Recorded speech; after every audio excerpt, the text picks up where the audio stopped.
of the Board of Trustees. Welcome, everybody. Nice to see the smiling faces there. I'm going to call the meeting to order at 5:30 p.m. of the Board of Trustees. Welcome, everybody. Nice to see the smiling faces there. I'm going to call the meeting to. Okay, ready?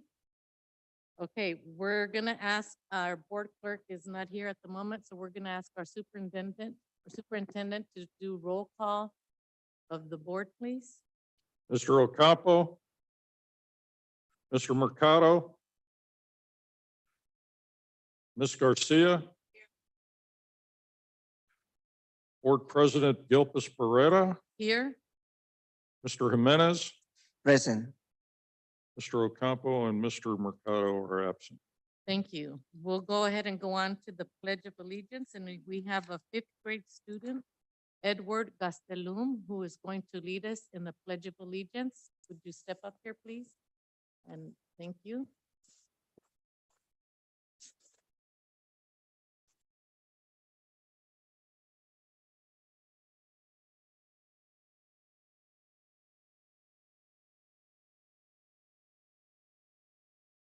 I pledge allegiance to the flag of the United States of America and to the republic for which it stands, one nation, under God, indivisible, with liberty and justice for all. You may be seated. Thank you, Edward. I think you're ready to take over this meeting here. If I pass out, I'll call on you. Thank you. Thank you, Edward. We'll go on to spotlights. Are there any spotlights, Mr. Koenig? There are no spotlights. Thank you. We're still on item number 1, opening items. We're going to go to item number E, which is an action item. So I would need a motion to adopt the agenda. First. Mr. Jimenez, thank you. Ms. Garcia, thank you. Any discussion, questions? Thank you. All those in favor, please say aye. Aye. All those opposed, nay. None. Motion carries 3-0. Thank you. Moving on to item 2 on our agenda is presentations, and we have a school site presentation by Principal Miguel Porras from Frank Paul Elementary School. Mr. Porras.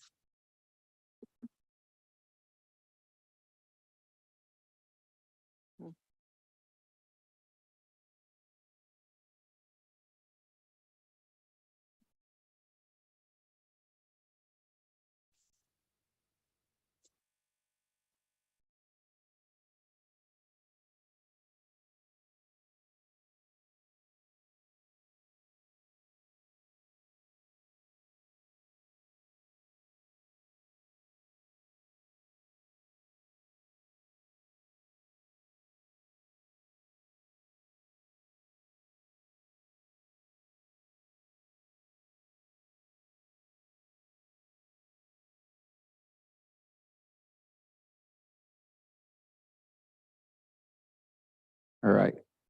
Everyone can hear me now. Good evening. President Ms. Gilpus, Mr. Koenig, colleagues, community members. My name is Miguel Porras. I am the principal at Frank Paul Elementary, and it's with honor that I am here to tell you about a few great things that are happening at Frank Paul.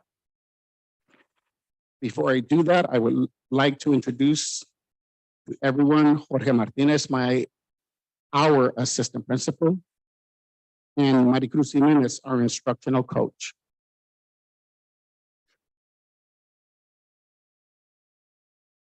Before I begin, I want to give you a school overview. We are at TK through 6th grade school. We have 14 bilingual classes, 12 one-way, 2 BT classes, 12 English-only classes, 1 special day class, that's a combination class, 4, 5, and 6. We have a caseload of 18 RSP students with a total number of 606 students at our site. 415 of those students happen to be English learners. We are 100% free and reduced lunch. We have 27 teachers, 1 counselor, 1 psychologist, and 1 speech therapist.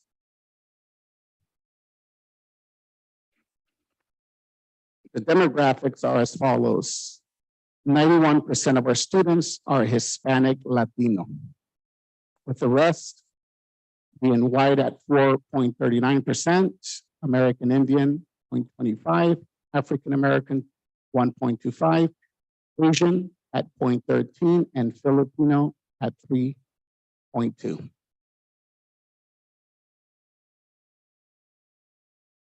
Our instructional focus for the year, we have 3 goals in mind. We have a lot more, but this is our focus. Has been guided reading, designated ELD, and reclassification. Keep in mind that all of our 3 goals go hand in hand, and all 3 gives us a great opportunity to reclassify students.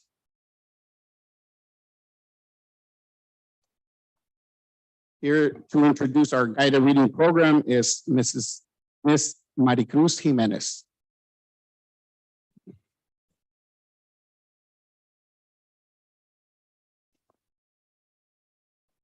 So good evening, everybody. I want to just touch bases on our program that we have at Frank Paul School. Right now, we have our guided reading program, and we have 4 intervention teachers. We have about a caseload of about 95 students that are seen daily. And we also are working with grades 1st through 6th, and we are assessing our students every 4 to 6 weeks. And we want to continue with our program from K through 6. We also want to continue with the professional development in guided reading for the teachers at our school, and focusing more now on the upper grade classes. And we want to offer opportunities for teachers to observe each other, like the upper grade can come and observe the lower grade students, the teachers. And I also want you to know that all teachers are doing guided reading in their classroom as tier 1 intervention. But the one I talked about is tier 2 intervention. That's our pull-out program. Thank you.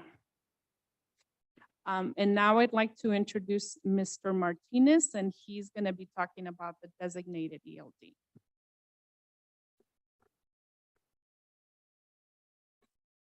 Thank you, Ms. Jimenez. Good evening, everyone. For designated ELD, we have identified times to observe designated ELD by asking all teachers to give us their specific time when designated ELD is being taught.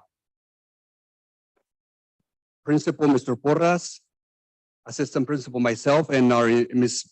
Maricruz Jimenez, our instructional coach, we are providing feedback to teachers related to ELD standards implementation when we do our informal classroom walkthroughs. This school year, we have provided professional development in the following areas: ELD standards and Big Lad strategies for the purpose of improving ELD instruction. We know it's working because all teachers filled out the EL student goal sheet with students and created goals based on their LPAC scores. The goals have been reviewed with students and parents. As ELs make progress in their language development, we will maximize opportunities for students to reclassify by monitoring their progress in their reading levels throughout the year. Now, Mr. Porras will go over our next goal, reclassification.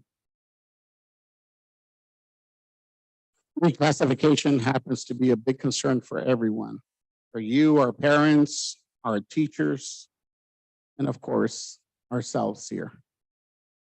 We understand the need What we want to do is make sure that our parents, our students, and our teachers understand the LPAC data.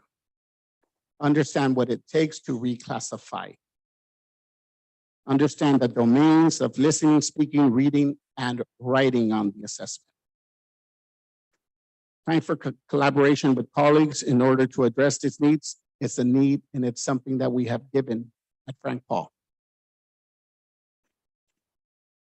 One thing to keep in mind is that teachers assess in 3rd through 6th grade the listening, reading, and writing.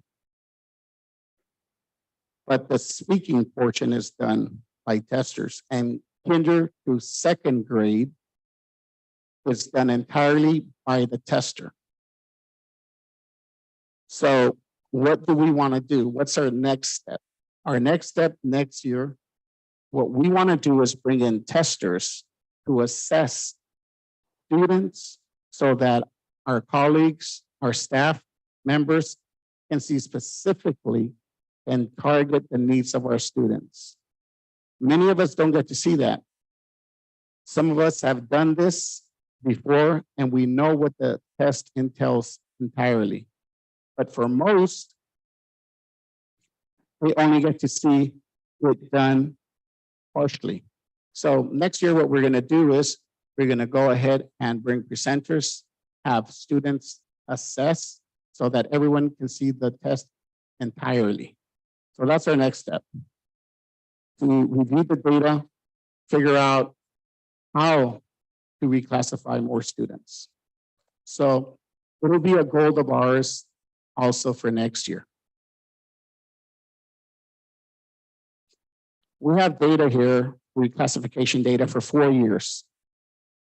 For the 1920 school year, we reclassified 8 students, 1 first, 1 3rd grade student, 1 fourth, 4 5th grade students, and 2 6th grade students. For the year 2021, we reclassified 17 students. 4 of them were in 1st grade, 3 of them were in 2nd, 2 of them were in 3rd, 4 of them were in 4th, 2 in 5th grade, and 2 in 6th grade. For the year 21-22, we reclassified 9 students, 1 3rd grader, 2 4th graders, 3 5th graders, and 3 6th graders. This year, we have reclassified 17 students. We more than doubled the year before, which is positive. It's good news. It's not where we want to be, but it's great news to see an improvement like this. We expect to double next year. But if we can see, the trend is now also in the lower grades that we're reclassifying. And we want to do this because, of course, we know that reclassifying students at a lower grade is much easier than reclassifying them in 4, 5, and 6. We reclassify 1 kinder, 7 first graders, 2 3rd graders, 2 4th graders, 4 5th graders, and 1 6th grader.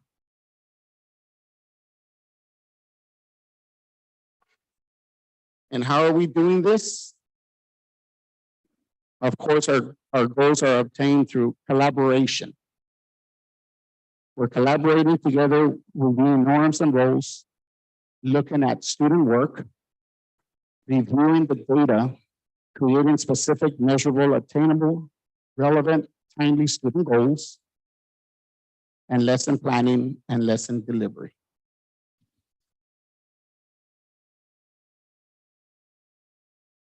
And of course, our professional learning cycle is as follows. We do the training. We have safe practice in the classrooms. We allow for observations to happen, to observe colleagues. We allow for feedback, professional reading, looking at student work and data, monitoring, measure, modifying, and the cycle continues. Any questions? Do any of the board members have comments or questions? Mr. Ocampo, please. Yeah, basically, I just, wanted to thank you for coming and speaking to us. Obviously, what you were saying about, reclassification, obviously that is an important, I don't know what you call it, issue, I guess, or just an important reality. I certainly do wish your school, good fortune in trying to figure out how to better improve the number of students that get reclassified, and be looking forward to see what your school comes up with in terms of increasing. You indicated that maybe you could double by next year. That certainly would be wonderful if you could in fact do that. And it's a problem, obviously, not just with us, but in many districts and probably statewide, I assume. And it's a big problem. And we keep hoping somehow there'll be improvement at some point. But thank you for your presentation. Thank you. Next, No question. Ms. Garcia. Thank you for that great presentation. I just have a couple of questions. How many minutes do you have daily for designated ELD? Does it vary? 45 minutes. Oh, so all the grades are 45, even kinder? Oh, very nice. And are you a school that uses STORM, the writing No, we're program? not. So you're one of the schools that do not have the STORM. program. We use Be Glad strategies. You what? Be Glad strategies. I'm Oh, sorry, sure. I'm not nervous, but my voice. is Yeah, your going. voice is gone. I can really hear you. No, you use Be Glad strategies. I Yes, understood. yes, we are. Did all your teachers get trained in Be Glad? Yes, they have all been trained. The new acquired teachers are being trained as we speak this year. We have 4 new teachers that are going to be actually just finished. Okay, very good. Thank you. That's all I have. Thank you. I wanted to say thank you, Mr. Porras and assistant principal and coach, for the information. That was awesome. Frank Paul is the place to be for kids. Kids love it there, Les. They do all the other schools, but at Frank Paul, they run they just run to be there. I've seen them, and it's because I think Mr. Porras is waiting. And I know some of the students there sometimes are late, and he's there telling them, you need to be on time. So thank you for that, Mr. Porras. One thing I did want to say is I have to say that your clerical staff is one of the most positive staff that I've seen in the district. And that's not because they know, oh, she's on the board, so let's be nice to parents. Because during the time I was there and I had a mask on and no makeup in classes and a hat and everything, and I'm trying to be in disguise, not to try to catch them, only because I was just picking up my granddaughter there. They're very nice to parents. They're very, very nice, respectful. I hear them on the phone, and I just wanted you to take that back to them because I see that there at your school, which, hopefully, I'm sure it's like that at the other schools too, but that one especially. And it's a special to my heart because my granddaughter is a Frank Paul writer. And so she can't stop talking about the school. She loves it. And she lives out there in Oak Hills, and she gets in her district to be at Frank Paul School because she loves it there. So there's a reason for that, because the teachers are great and because you are all great in what you're doing. So thank you very much, and thank you for the information. I thank you. We pride ourselves in that. So thank you. And I love hearing it every time. Thank you. Good. Welcome. Thank you. Thank you. Thank you.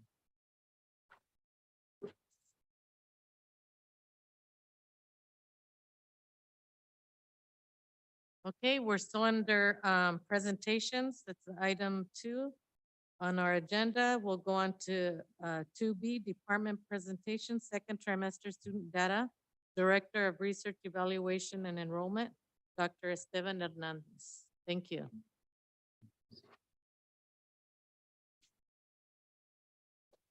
Good evening, President Gulpas, board members, Mr. Koenig, and colleagues and community members present.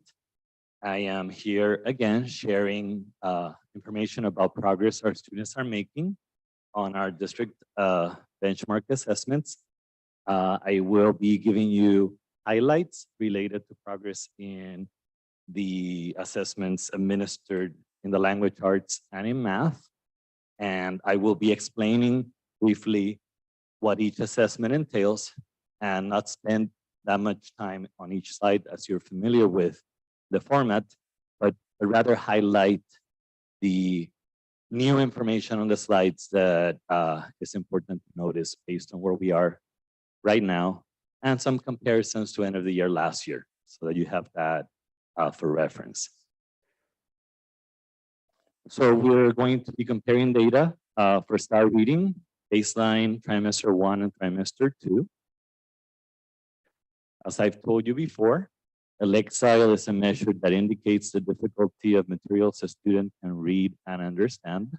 It's basically the rigor of a text that they can show mastery as they complete an assessment in terms of their comprehension of such text. There are ranges that are expected. So a student reads a book or takes an assessment, and in third grade, the expectation is that by the end of the year, they're able to handle text that is at the range of 520 to 820 Lexile points. Fourth grade, 740 to 940. Fifth grade, 830 to 1010. And sixth grade, 925 to 1070.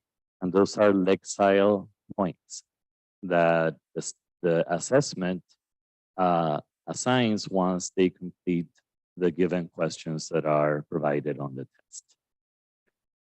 This table also shows you when students need support, additional support. The middle column shows you if they're scoring at those ranges, beginning reader to 400 in third grade, then they qualify for additional support and so forth. The first column is the one to note that I'll be referencing throughout my report tonight. So as you can see at the top of this first slide of results, you see that the end of the year goal for third grade is to be at a Lexile range of 520 to 820. And I shared with you baseline scores, trimester 1 and trimester 2. I'm happy to see that a majority of schools are no longer showing negative Lexile scores. They've all already passed that 0. If you look at a number line, you had a lot of them already at the beginning of the year with negative Lexile scores, meaning that they were on the left side of that 0 on the number line. And now the majority of them are already at the positive side of that number line. The district average of 135 Lexile points. And our schools highlighted in green are the ones that are showing the strongest points reported at trimester 2. So trimester 2 is our current window that just closed. And the next column that says change T1 to T2 is a comparison of the gain made between trimester 1 and trimester 2. It's not T1 minus T2, it's T1 to T2. So that means that as a community, for example, had a -10 average scale in trimester 1, trimester 2 went to 175. So when you look at the points gained, they gained 185 points because they have those 175 points that gained from 0 to 175 plus that 10 to get to 0. I have to say that I highlighted as a community that the school that had made for this game in this case was MLK with 195. So that's the school that should have been noted here. So the last column, and I'm only going to spend time describing this so that you see or understand what the layout is for the rest, is showing you, the last two are showing you the change from the baseline to trimester 2. So baseline Arasal community started at -190 and gained 175 skill score points or Lexile points, giving them a change to date of 365. The school that had the greatest change, highlighted in green, is Frank Paul, which started at the negative Lexile scale or Lexile of 320. And now they're at 545. The total change between baseline and trimester 2 was 545 Lexiles. But their current standing is what's described on trimester 2. So the third column is where they currently stand. Now, if you look at end of the year, the column to the far right that is shaded in gray, you see that there are some differences between how they completed. This is a very sensitive screen, and I'm understanding why it's flipping to the next slide. But if you look at the last column here, it shows you the end of the year standing for last year. So just by looking at trimester 2 results for this year, we can see that we're already ahead of the game compared to where we ended last school year. Because you saw that last school year, for example, here, the Lexiles points were way lower than even our beginning of the school year this year. They were at negative 315, way further from 0 than where we started this year. You can see the other schools, all these were pretty much on the negative at the end of the year. So that's the layout of these slides for the start, based on the start reading for 3rd through 6th that I have presented to you before.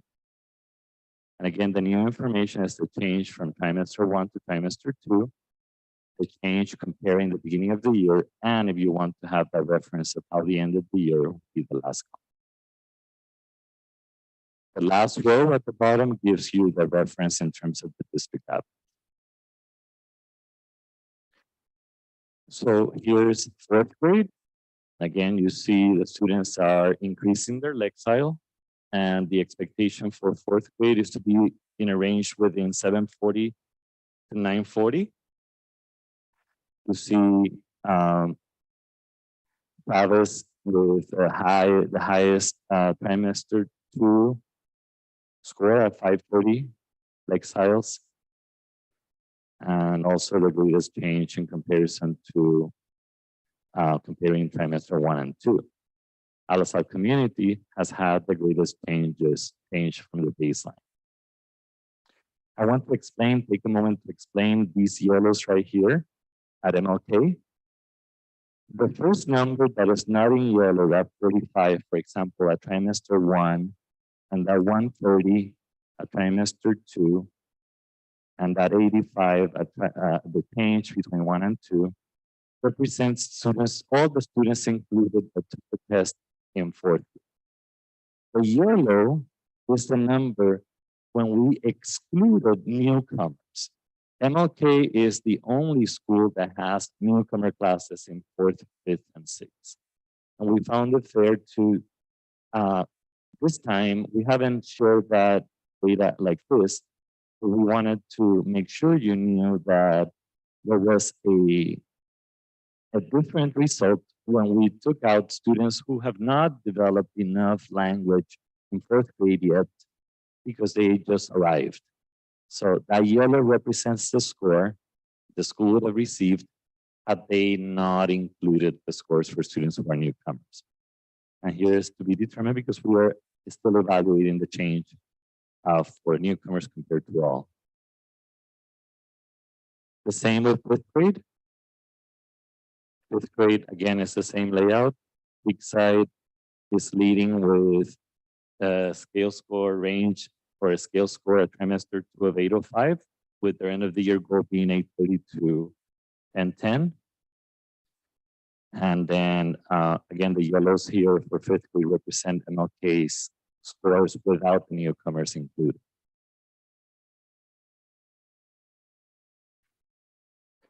When we looked at the scores for students who were not newcomers at MLK, they had the greatest change between trimester 1 and 2. That's why they're highlighted green here. Sixth grade, again, the same layout. As we see the scores go up, you see that the Lexile continues to grow. And that is relative to the language the students are developing now. We've placed so much emphasis on the importance of, like you heard Frank Paul present tonight, language development. Language is a critical part of building comprehension for reading. So as you see this, the students go up grades, they have more language to be able to show understanding when they're reading as well. So you see that the average Lexile scores are continuing to grow. And I'm very optimistic that many of the schools will reach the end of the year goal. If you look at Montebello, for example, at trimester 2, they're already within the end of the year goal. Their trimester 2 result was 975, and the expectation is 925 to 1010. So you can see that school already has reached the end of the year expectation, and others are getting close to that as well. Those that are in the 700s, Creekside at 895, the scores look pretty promising. So we have the similar layout for math. The only difference here, and I will share quickly, is that we don't have an end of the year comparison to last year, because last year the reports did not show quantiles, and I had to give you a reference that was similar to what we are looking at this year. They didn't have quantile reports for 21-22. Again, the quantile, just like the Lexile, is a measure of the rigor students can handle, but in this case, related to math standards. And it helps educators understand the quantile, helps educators understand how students are growing in math on a single scale across grade levels. So the expectation, we have expectations for beginning and end of the year. My emphasis would be highlighting the end of the year expectations so you know where we are in relation to that end of the year goal. So again, the layout here is maybe, let's just take a look at trimester 2. Math has been an area that requires a lot more work for us as we are trailing compared to our reading. And I have to remind you that our students in math also need language to be able to penetrate math as a content. Unlike before, they're not just doing 4 + 4 = 9 × 9. They actually need to read and write to be able to solve problems in math compared to the previous set of standards we had that were more about calculation and algorithmic type of math.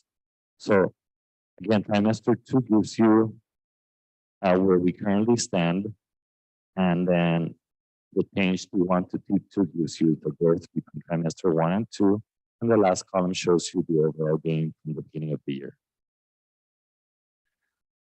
Fourth grade, we see UOB having the highest scores from the baseline to trimester 1 to trimester 2. And we see Frank Paul having had the greatest change between trimester 1 and 2. That was fourth grade. Fifth grade, again, the same layout as we see Montebello already at a quantile level of 630, then in a year expectation of 810. And we see MLK having had this change between 1 and 2 when excluding newcomers. Again, those yellows are the scores if newcomers are not included in the set. Montebello in sixth grade is already showing very close proximity to the end of the year goal. Their score is 825 with an end of the year goal of 890. I am pretty confident that they will reach that end of the year goal of 890. So those are the scores that were administered for students in 3rd through 6th in ELA and math. Now we're moving to the primary levels. And we will also talk a little bit about writing. I will move through these as quickly as possible. DRA is the assessment that is administered for students in their 1st and 2nd grade. And we're looking at our students in trimester 2 reaching a level 3 in kinder. I'm just putting my fingers above the pad and it's doing that. A level 12 in first grade and a level 24 in second grade at this point in the school year. So this is where we stand in English. Trimester 2 is the column that I want you to pay attention to. So the goal for trimester 2 was for students to hit a level 3. They need to close the year with a level 4 to show that they've already broken code as independent readers. Levels 0, 1, 2, and 3 for DRA are concepts of print that are prerequisite before students can show independent reading comprehension. Once they hit that level 4, then they're showing that they're able to read and comprehend independently. So you see that 3 schools, St. Paul, Loyola, and Steinbeck, have already are on track to getting that level 4. The district average is a 2. And here's the change and the change to date. First grade, we have an expectation of level 16 at the end of the year. And this is starting to, they were supposed to be at a level, if we go back to the table here, again, first grade needed to have been averaging a level 12 and second grade a level 4. Yet the average for first grade right now is about an 8. School closest to hitting the end of the year target in first grade would be Creekside at this point because it was the closest one to the expectation of a level 12, trimester 2. It continues to get rigorous. The expectation at trimester 2 for second grade is level 24. Frank Paul is at level 18, is the highest, yet still didn't meet that 24. In order for students to level on the DRA, they need to show that they can read words, but they also need to have language to express their comprehension when they're tested on what's happening in the story. Sometimes they can level up because they don't have the comprehension skills in place to demonstrate it with their language. They may be able to read and have the fluency, but if they're not able to explain or express their thinking about what's happening in the story, they can level up. So currently our average is 14 district-wide for second grade. That's second grade DRA in English. Now here are the scores in Spanish. We have schools that have one-way and DR programs. And we can see that trimester 2, Frank Paul had the highest average in kinder. So the district average, so that school with a one-way kinder, bilingual kinder, is on track to hitting a level 4 at the end of the year. The overall average was a 2. In first grade, Barden is already on track to, it was expected to be at a level 12, and they're already at a 14. So they're expected to hit that 16 end of the year in the bilingual first grade class. And the same with second grade at Barden, they're at 19, yet the score to have been met would have been a 24, but it's the highest at this point in the one-way classes district-wide. I want to point out that Montebello here had a change, the greatest change between trimester 1 and 2 with 6 levels, and then a change compared to the beginning of the year from level 9 to 18, an average. So we also administer phonics assessments, and these are for our students in kinder. And you know that they have to have the maximum number of points on the test is about 104 points. They need to be around 70 letters to be able to reach between 70 and 80 letters at the end of the year, or sounds. Letters and sounds, be able to be on track and ready for first grade. Right now, Barden is leading the way with 64.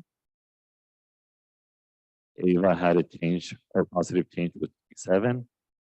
And the greatest change was Barden with 50 points. And here's in Spanish.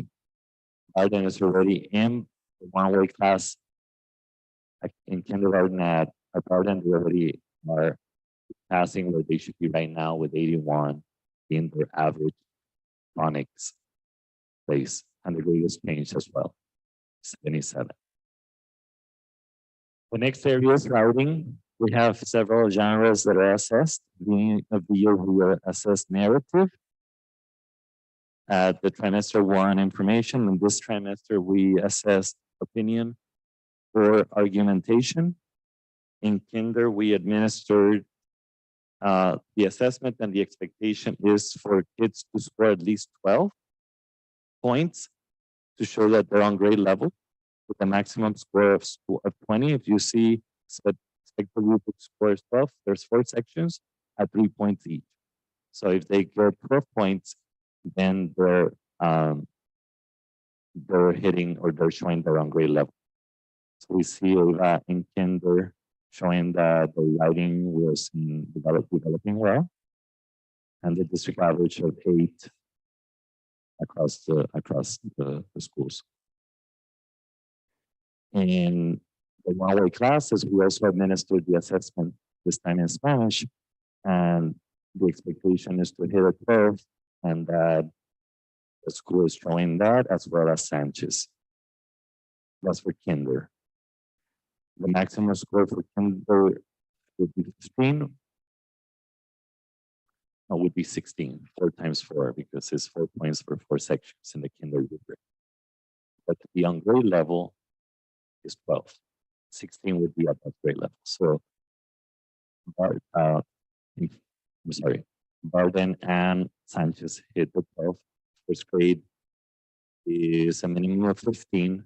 Ava, Chavez, and Steinbeck hit at the highest ones right now on the English assessment in first grade. And on the Spanish assessment, Loya is leading the way, 15 points out of the expected 15. Second grade, we see VLB with 13 as the average, the expectation of 15 again. And in Spanish, Loya is at 14, with the current assessment trimester 2. The writing assessments for 3rd through 6th are taken online, and they are called FIABs, Focus Interim Assessment Blocks, and the teachers administered it through the CAS website. And the scores here represent the first number before the dash or slash represents the percentage of students that on that assessment scored above, and the second number, those that were near standard. I didn't report those that were below. So I'm only giving you those that are closest. Dr. Hernandez, if you can summarize, because you still have about 8, I think. Okay, so basic, The main points on the Yeah, next slide, still very go quick. through them, but maybe summarize instead of that way. Because I know board members will have questions and we still understand. have 2 more presentations. I understand. Thank you. Very So- good information. Thank you. So I just want to let you know, if you pay attention to the green, in the next slides, 3rd through 6th, they're all related to students that are showing the greatest result in getting close to the standard with their grade level in writing. So as for 3rd, for 4th, the last column in these slides is related to where they were trimester 2.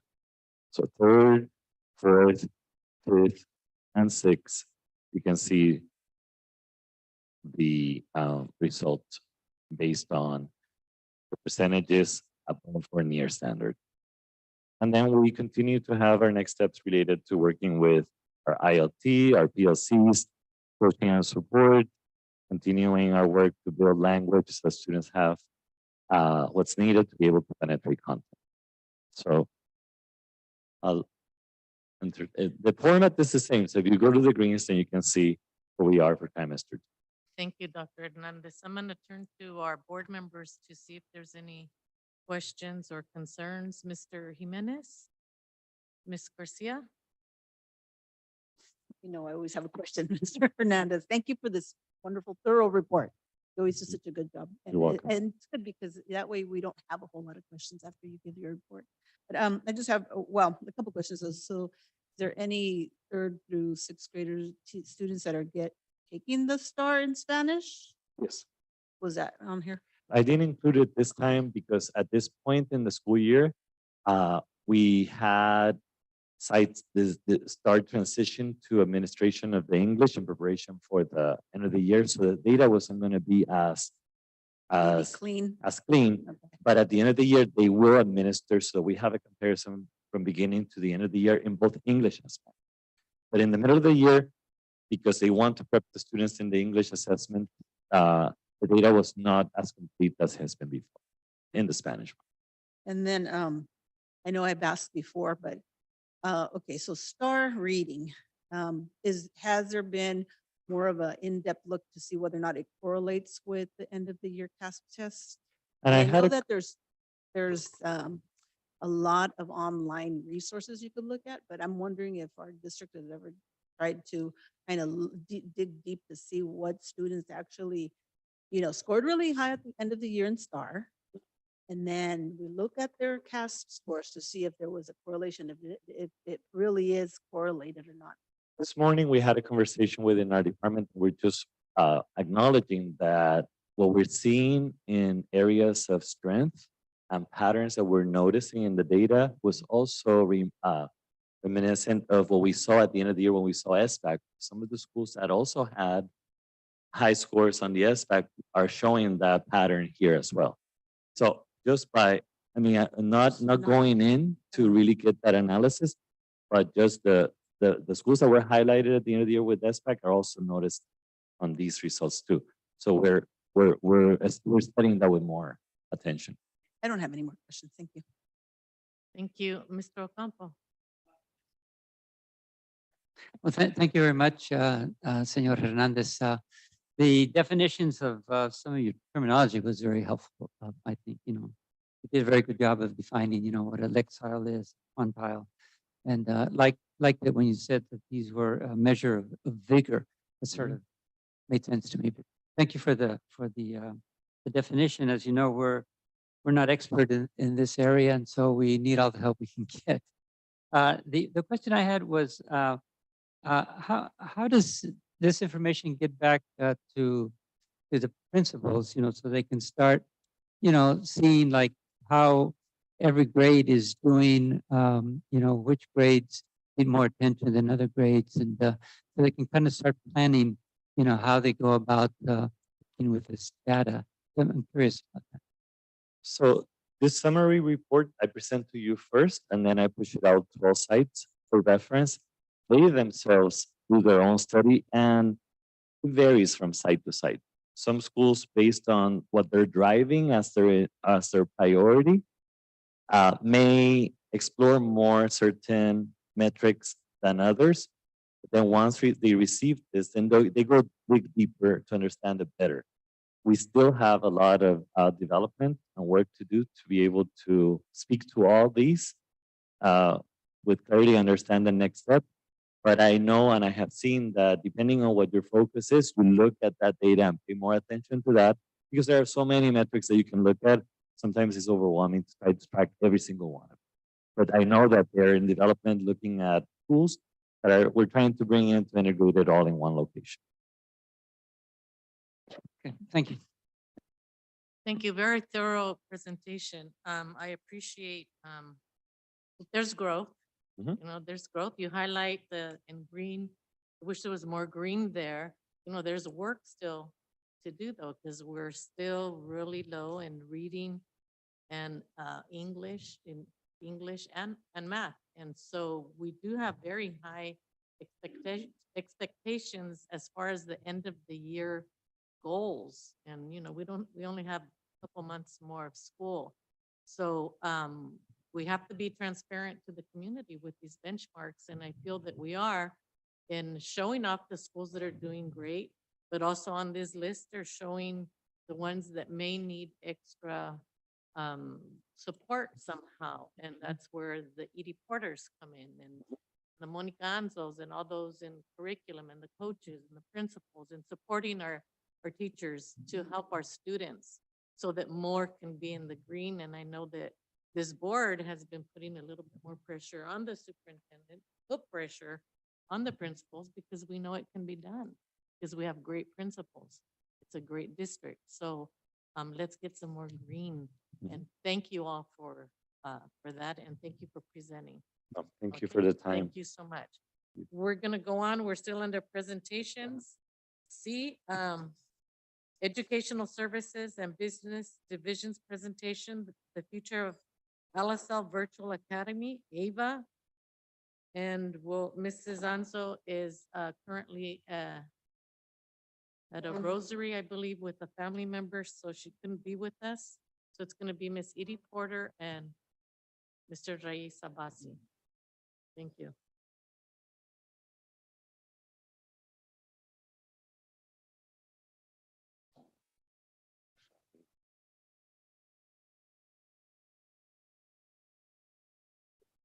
Yes, sir. No pressure.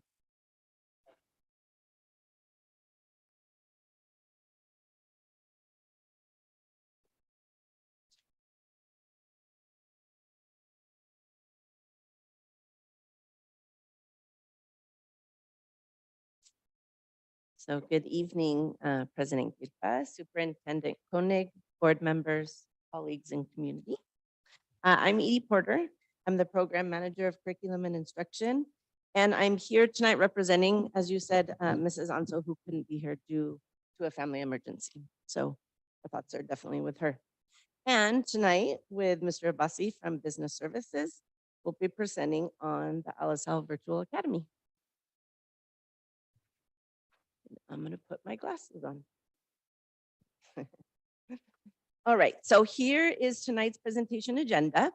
I'll quickly review it. We'll give a little bit of history around the LSL Virtual Academy, AVA, the current situation, financial performance, academic performance, options and recommendation, some parent options, and then the idea around AVA 2.0. Mr. Abasi. Thank you very much. So we are going to begin with the history of AVA, LSL Virtual Academy. And interestingly, our history begins with another school district. Last year, 2021-22, Salina City Virtual Academy opened. Enrollment 305. Out of that, 100 belong to LSL school district. That was a large number. Plus, we had our students on waiting list as well. I blame Edie for that.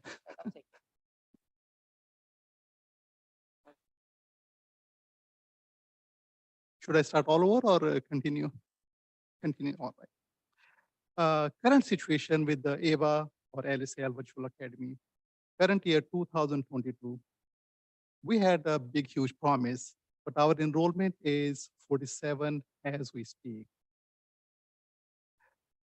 Salina City Virtual Academy also saw some decline. Their enrollment is 171. That's a big drop from last year of 305. In addition, AVA is also experiencing attendance of 87%. That in comparison to overall LSL attendance of 96%. That's a big, huge difference. And that's significant because attendance translates into our dollars, our revenues. We have one more issue. AVA also has chronic absenteeism, 44.4%. This is higher than overall LSL performance. LSL Union School District overall is going through a declining period. We have been seeing that decline for about 6 or 7 years, and we can expect the same in the next 4, 5, or 6 years. One more factor here is that the additional money that we have been receiving during pandemic time period is sunsetting. We are going to see decline in that revenue as well. When we look at the financial picture or the big picture, business picture, it's not very pretty picture. The revenues that AVA students generate is $443,000. Expenditures, and we are talking about only staffing expenditures, $943,000. That's a difference of $500,000.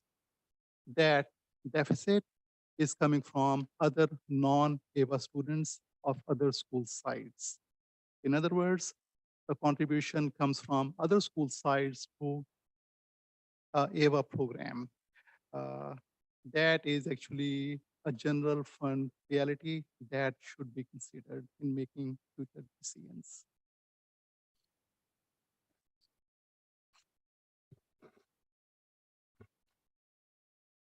So earlier you saw the 3rd through 6th grade data that was presented by Dr. Hernandez. Thank you for that, Dr. Hernandez.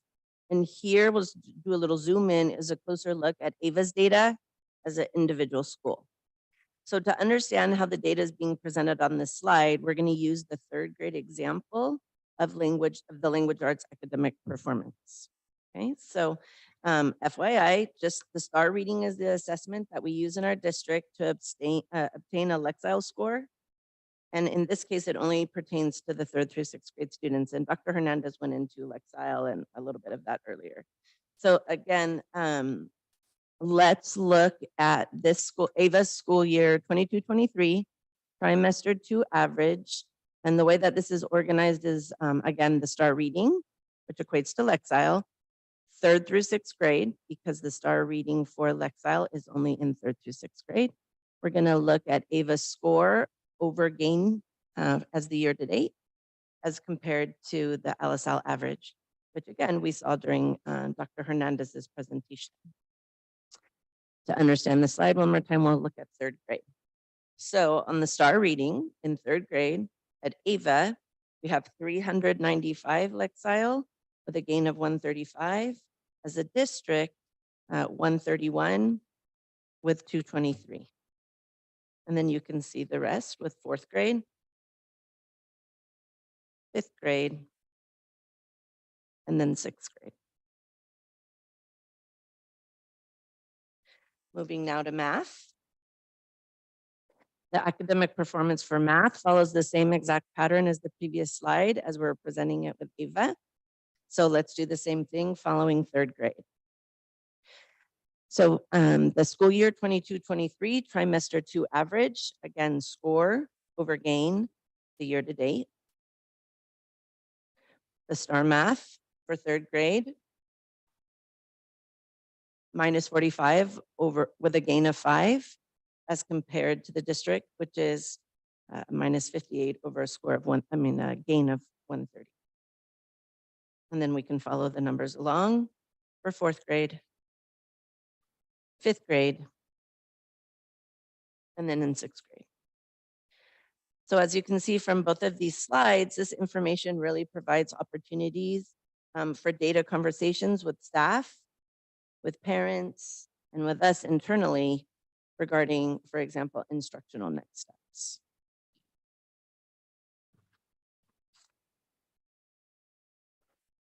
So between the slides Mr. Abbasi and I have both presented, you've heard about attendance, funding being used, and then finishing right now with student data.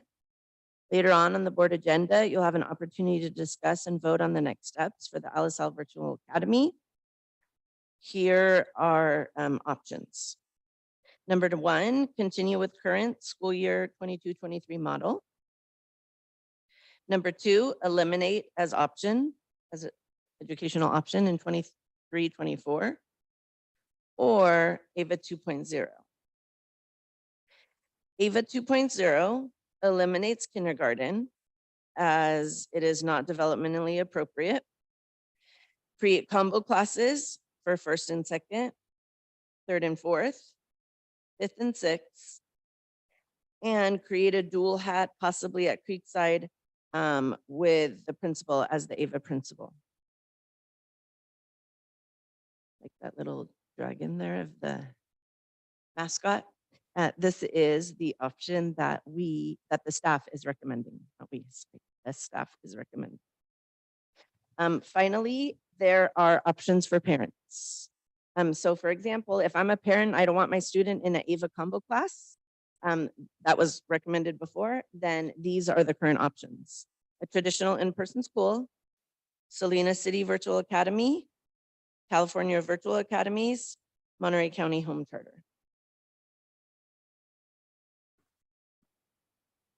All right, so if we continue with the AVA 2.0, we have to think about facilities. This is always a big piece. Currently, AVA resides in Ellis Hale Community Schools old building, which is going to be demolished next year.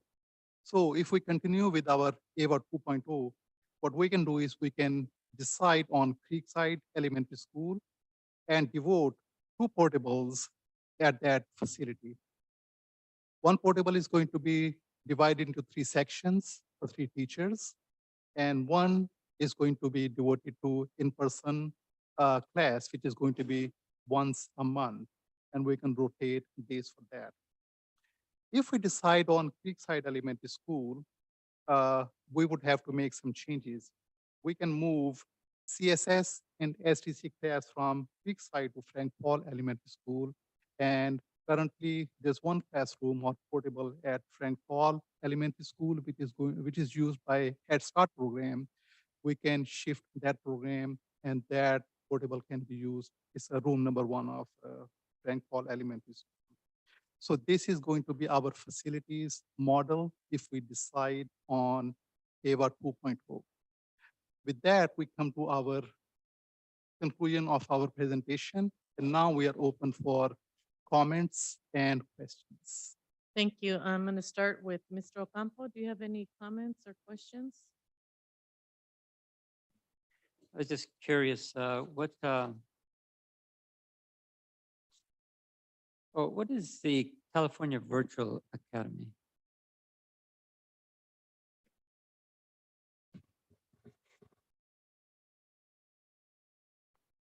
It's the California Virtual Academy is another virtual academy, virtual option that operates in about 25 counties in California, including Monterey County. There's a website that describes it, but basically it's similar to AVA. However, it would not be the same. It would not be a full day interaction with a teacher. There would be both in-person work and other work that is assigned that's done not under the direct supervision of the teacher. Thank you. Mr. Jimenez? Ms. Garcia? Do you have any numbers like as to how many students are in each of these grades? I know there's 47 total in AVA. Do you happen to know how many are in 3rd grade, 4th grade, 5th grade, 6th grade, anything like that? Do you have those numbers? If not, it's okay. I just kind of was curious. Do you have them? If not, I'm okay with. I know Mr. Koenig is going through some papers right now. The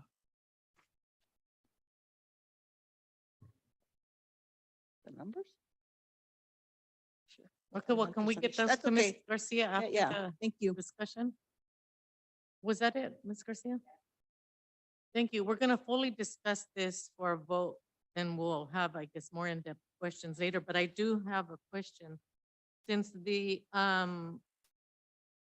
it's brought out here on the virtual, on AVA, the current situation, LSL's pandemic funding is sunsetting. What does the pandemic funding have to do with AVA?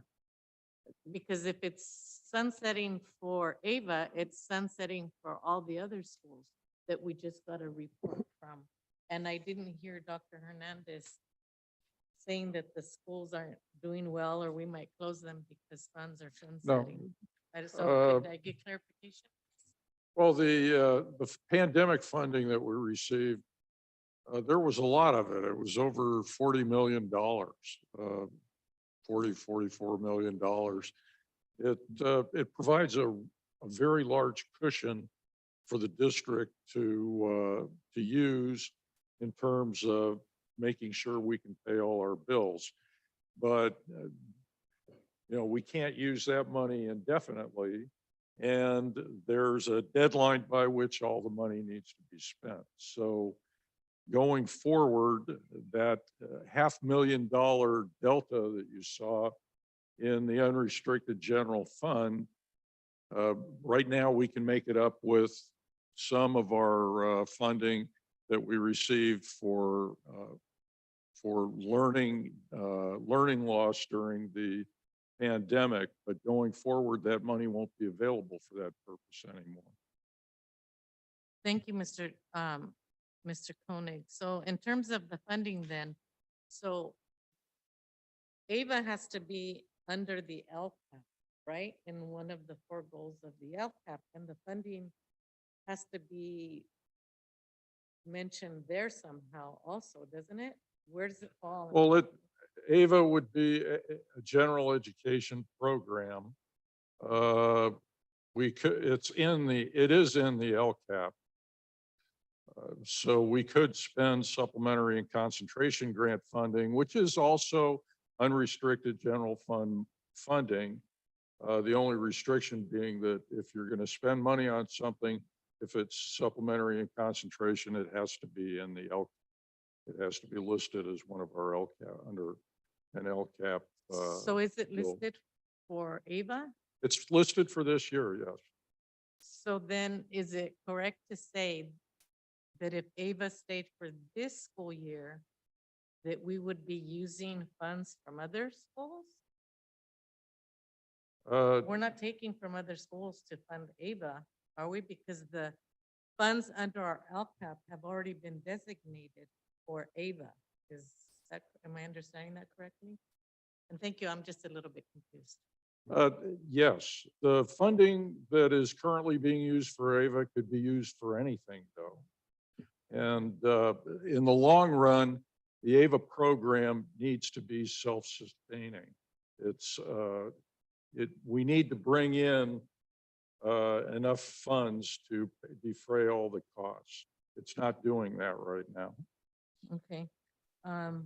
Thank you. That was the end of my questions, and we'll have a further discussion. It's on the agenda.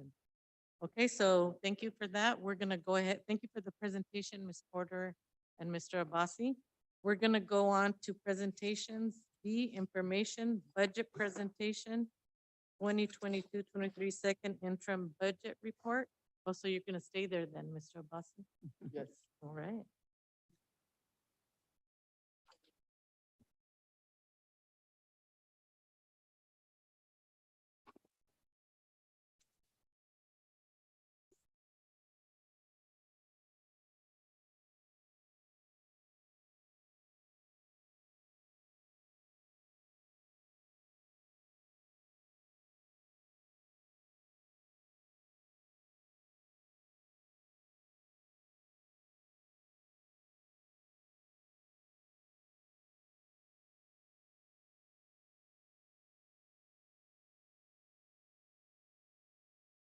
Good evening one more time. Board President, Board of Trustees, Mr. Koenig, Cabinet, and colleagues. I'm going to make a very quick presentation along with my friend Elaine Mendoza. She's our fiscal director, and she's a critical piece in making all the budget revisions. Today, we are going to present second interim report as required by law. This is going to be our main agenda for the evening, but I'll go through the slides quickly as well. Everything we do in education, including budget, is based on some kind of education code. Budget revision, the second period for 2022-23 is based on education code 42130. In the budget cycle, we prepare our budget and then we revise our budget twice every year. Then we go through the cycle of auditing, attendance reporting at first and second period. And in our fund accounting, we have a general fund, which is our main operating fund, and some special funds that we have to take care of. Anytime we revise our budget, we have to certify positive, negative, or qualified. LSL, due to its very prudent policies, has been going through a very positive time period, including this time period. We are going to certify our reports as positive at this point in 2022-23. In our budget revisions, we always make some assumptions, and they are based on some trends and some historical information. Enrollment is going to decline. That's our main assumptions for current year and the next 4 or 5 years. So our budget has to reflect that decline. In the last 10 years, our enrollment to ADA conversion is 95.74%, which is very high for an elementary school district, and we are very good about that. Last year, the law changed, and our funded ADA is average of the last 3 years. That helps us in the declining enrollment time period. Unduplicated count is high for our school district, which is 95%. We are going to maintain our class size and sections as last year. Looking at the current year and the next 2 years, economic forecast is a little shaky. We are going to exercise caution because we can see recession coming. The recession can hit towards the late part of this fiscal year, this calendar year, 2023, and next year. All the economic indicators are pointing to that recession, and we have to be mindful about that. In making our budget revisions, we have to include some factors. Enrollment is one of the big cases. Currently, we are using enrollment of 7,511. That is our latest CBEDS count, 7,511. Our funded ADA, which is also average of the last 3 years, is 7,875. Unduplicated student count is 95.18%, as I previously mentioned. Our COLA, or cost of living adjustment, is 13.26%. This is the highest COLA school districts have ever received. And after this year, the COLA is going to be much, much smaller than this big, huge number that we have received this year. We have maintained our class sizes same as last year. Grade K, 24:1, grade 1 through 3rd grade, 28:1, and grades 4 through 6 is 30:1. We are including all the new information for revenues and expenditures as compared to first interim report. We have included carryovers from last year into this year, and we have moved our employees' step and column adjustments. Highlights of this budget revision.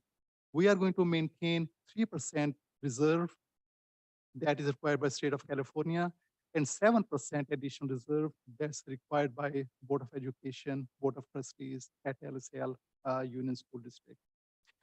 Any money over 10% is going to be committed to specific uses, and we have a separate board item, separate resolution to make those commitments. Our contributions to special education and RRM, routine restricted maintenance account, are 9.2 million and $4.2 million. That is same as first interim report. When we move to our numbers, our operating budget is general fund, so we are going to focus on general fund. This picture shows 4 columns, A, B, C, and D. Column A is the adopted budget, July 1. Column B is first interim report that we presented in January.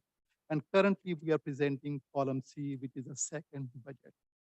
That reflects all the changes from first interim to second interim report in the last column. Our revenues have increased by 11.2 million. And in a following slide, I'm going to show where that difference is coming from. Our expenditures have also grown by 10.3 million.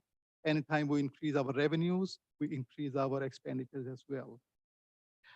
Our beginning balances don't change, but ending balance is 55.5 million, which is about 1 million more than the first interim report. We are committing 36.4 million to specific uses, and we are going to maintain $19.1 million as our fund reserve required by law and Board of Education. Our general fund is made up of unrestricted and restricted general fund. Restricted general fund, which is column B in this picture, is self-supporting. These are all the categorical programs, including ESSER2, ESSER3, ESSER1, ELOP, ELOG. All those categorical programs are mentioned here. This also includes Title I, Title II, Title III, and Title IV funds. Our operating fund is unrestricted general fund, which is column A. Revenue is 100 million as we calculate at this point. Expenditures 90.2 million. Beginning balance 44 million and ending balance 54.2 million. Commitments 35.1 million. Those are the specific designations to specific uses. And the reserve is 19.1 million, which is 10% of general fund. The major changes that happened from first interim report to this interim report are these major categorical programs. We are showing additional revenue and additional expenditures in literacy coaches program. That's a new categorical program this year. Arts, music, instructional materials, block grant, and learning recovery emergency block grant.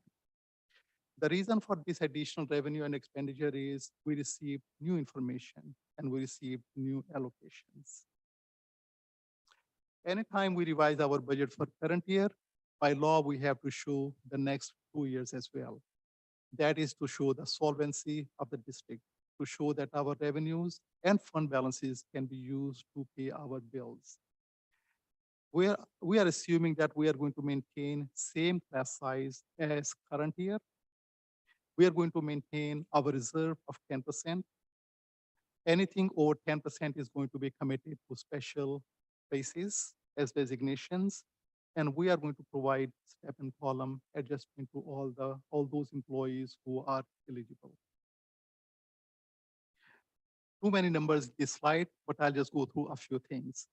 Current year, which is second interim report, shows loss of revenue and expenditure because we are including one-time monies in column 2, which is a second interim report. But going forward, next 2 years are going to see those one-time monies taken out. So our revenue and expenditure is going to see a decline in both areas. But still, our fund balance is going to be current year 55.5 million, next year 58.8 million, and third year $56.3 million.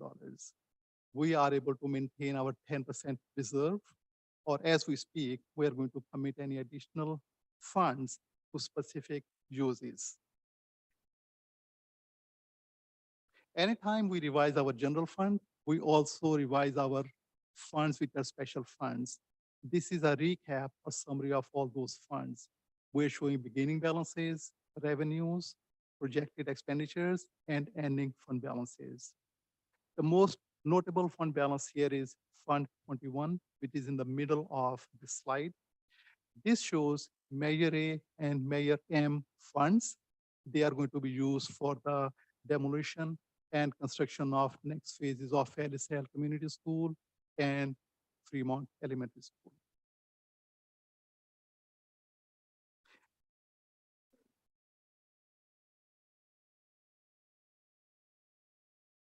Next moves. At this point, we are engaged with our bargaining friends, bargaining partners for negotiations. That is continuing as we speak. At this point, we're showing 2022-23 second interim budget revision. Looking forward, 2023-24, we did attend governor's budget proposal for next year. Staff went to Sacramento to attend that workshop, and we received that information about revenues and the financial picture, economic picture of the next year budget process. We are going to get more information, revised information in the month of May, and we are going to make calculations based on the new information. We come back to Board of Education, the first meeting of June for public hearing about LCAP and the budget. Second meeting in June is going to be budget adoption and budget approval. With that, with all that information that we are positively certified, we are going to recommend that Board of Education approves our second interim report. After board approves it, we are going to send this information to County Office of Education for their approval. Thank you. Are there any comments, questions? Mr. Ocampo, please. Yeah, my only comment is that I'm glad to see that we're going to be okay or solvent, I guess is the word, for the next 2 years, which is no small feat, when a lot of other districts are having, financial problems and concerns. So that definitely is good news. What will happen in that third year? Well, I guess that's anybody's guess, but hopefully we'll weather that one also. So thank you for the report, and it's very, very, very thorough. Thank you. Ms. Garcia, did you have any? Thank you for that very informative report. I do have a comment to make. I think we've all heard of rainy days, and we've had some rainy days. I've also heard, for those of us who work in education, that our reserves are for those rainy days. So it's good to know that you're having the conversations with our bargaining units on how to spend some of that money that we're saving up for rainy days, because a lot of people, as much as they wanted to come to work, were not able to. So, and having those discussions, and so that our teachers and our classified staff know that we do care about them.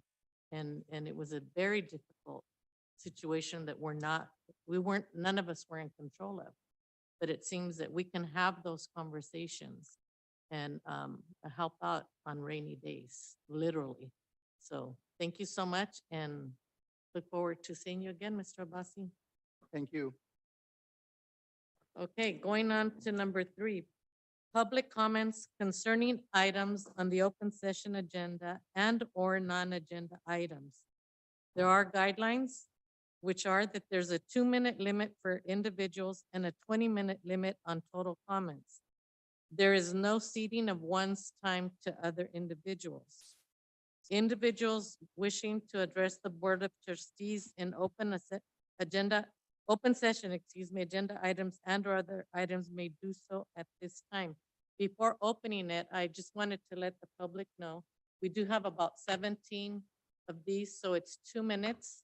And if you're here for the first time, maybe not, I just wanted to tell you that the board does not respond to the comments that you're going to say, but we will take note, listen to them, and take to heart what your comments are. But we don't answer questions from the dais during public comment or answer or vote on anything at this time. So we're going to continue on. I'm going to start public comment at 6:53 p.m. And we're going to read them off and take them in the order that they came in. Hopefully this is correct. So the first person, and just to remind you, you have 2 minutes, and we do have a timekeeper. It's a really nice ding. It's not a gong. So once you hear that, the time is up, and we ask that you, there we go. Thank you, Miss Claudia. Thank you. And we ask that you respect that, because we have to go on with other business. And there's a lot of people that want to speak tonight. So out of respect for others, we want you to please help us run an effective meeting.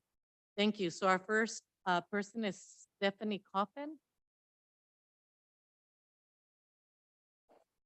Good afternoon, President Gilpus, members of the board, Mr. Koenig, and cabinet members.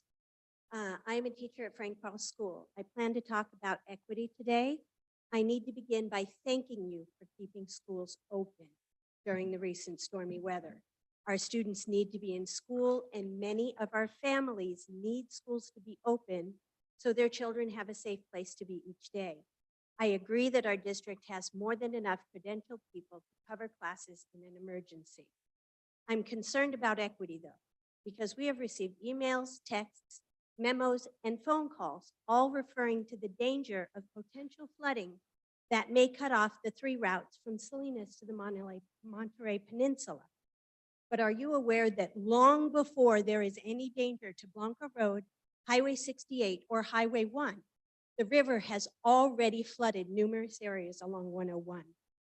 I know a teacher that took 3 hours to get to Salinas last Friday morning because of flooding on multiple lane closures on Highway 101. Another district employee came to work Friday morning and couldn't get home until Sunday. For years, teachers have had real problems with actual flooding every rainy season, who drive in very dangerous conditions to get to Salinas to be there for the students of the Olisol Union School District. But as soon as people became aware there was a potential for flooding that could affect those who are affluent enough to afford to live on the Monterey Peninsula, accommodations were made. GLTs ended early, teachers were sent home, notices were sent out again, yet Highway 68 and Highway 1 never flooded. But there was severe flooding that affected many other employees of the Olisol Union School District. Thank you. Yeah, you could email us the rest of your comments if there's more. I'll do that. Okay, thank you. Sean and Kianis? You can pass? Okay, thank you. Maria Viveros?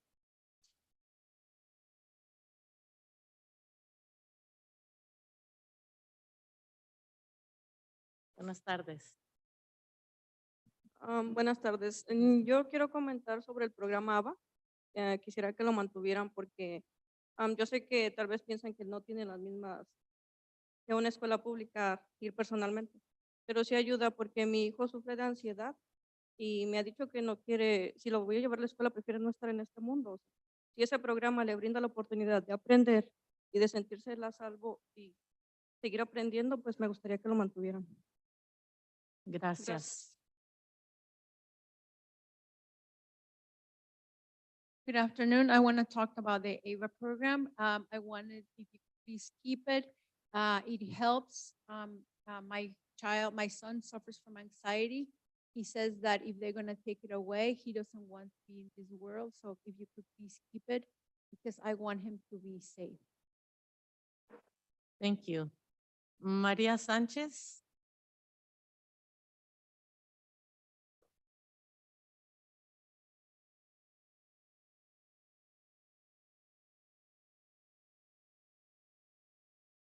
Buenas tardes a miembros del gabinete. Mi nombre es María Sánchez, abuelita de un estudiante de la escuela IVA, también proveedora de cuidado infantil en educación temprana, también llamada etapa inicial, por 23 años. Estoy aquí para pedirles de su voto que sea a favor de IVA, una escuela virtual que ha dado a los niños un aprendizaje de calidad. Estamos en el siglo XXI, donde muchos de los trabajos y escuelas han tomado la tecnología como una buena herramienta, y esta escuela IVA no es la excepción. Me ha tocado mirar de cerca cómo los niños han aprendido mucho y sus maestros han tomado el tiempo para enseñar. Los niños se han podido desarrollar cognitivamente. Varios de estos niños se sienten seguros en su hogar, tomando sus clases y han demostrado que han aprendido. Los niños han hecho un vínculo con sus maestros. Debemos ver cómo han crecido socialmente y ellos han hecho un apego con su maestro. Porque aunque un grupo es pequeño, los maestros trabajan uno a uno. Los más afectados serán nuestros niños y queremos niños seguros, que su camino y su futuro sea ir a la universidad. El distrito debe tomar en cuenta el derecho de los niños y el derecho de sus padres.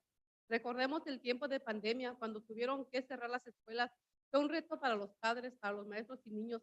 Pido de su comprensión y tomen todas las medidas y búsquedas de estrategias para que IVA siga su curso, porque para el bien de los niños.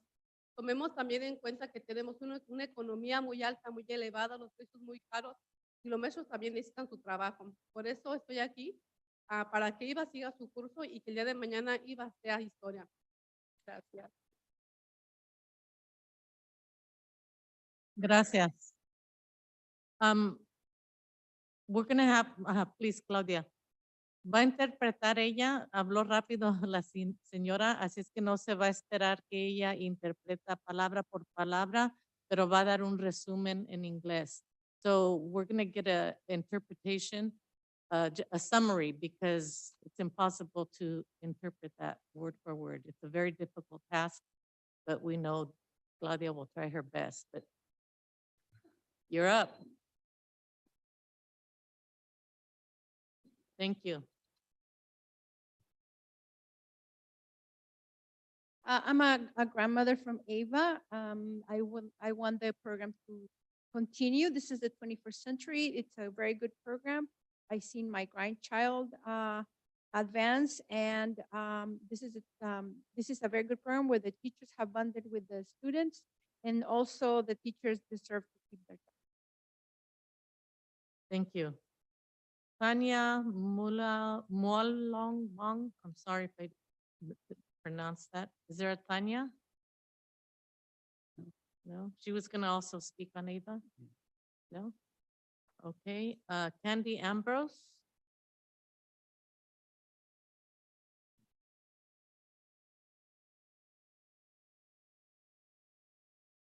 Hello, I'm a teacher, a fifth grade teacher at Ava, and I'm very excited to see that there is another option. We put our heart and soul into this virtual academy, and it's really important for all of us as teachers, administrators, students, that we keep the doors open. Like the grandmother said, this is the 21st century, and Ava is one step closer. We're thinking outside the box. We're bringing science and STEM activities to our students, hands-on activities. We're making things more meaningful for students. I think that reimagining Ava, because of our numbers, is a great idea. I think that we deserve a second year. We've worked hard. Our kids have grown.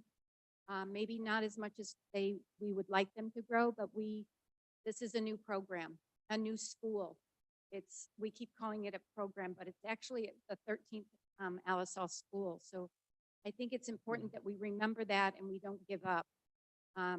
Just like any other school in the district, we're not going to give up on it after just a few months. So I think it's really important that we continue growing our AVA students, and time will tell. I think you're going to be very excited. We would invite any of you out to our campus to visit our classrooms, talk to our students. We're doing great things there. We have, they're going to be in person tomorrow if you want to come by, see what we're doing. We have many partnerships with Legos and Selena's Science Workshop. So, you know, we're thinking outside the box. I've been teaching for 33 years, and I've always said we need to do something more in education. So I took a leap of faith, and here I am at AVA, and I want to see it continue. Thank you. Emma Espinosa, please.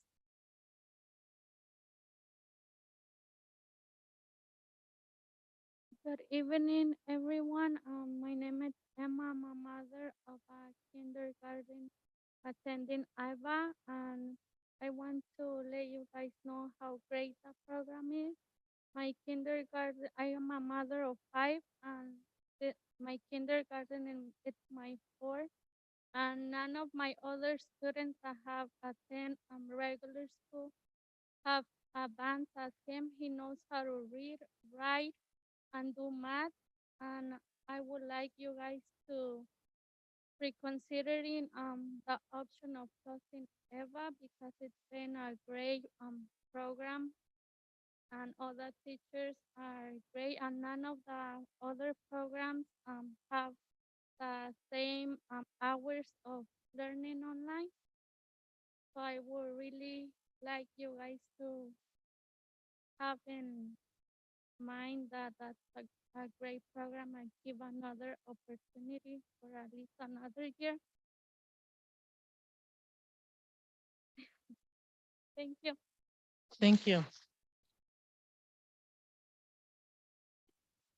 Heriberto Contreras.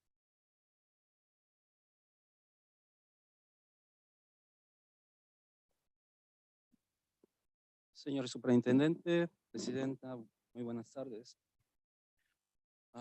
Como padre de familia, como persona, tengo opción de qué auto usar, qué ropa usar, a dónde quiero ir a comer. AVA era una opción más a qué escuela enviar a mis hijos.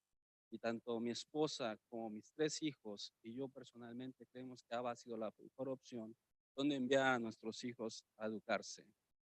Se han cometido errores, no lo podemos negar, ah, pero los números no mienten. ¿Ok?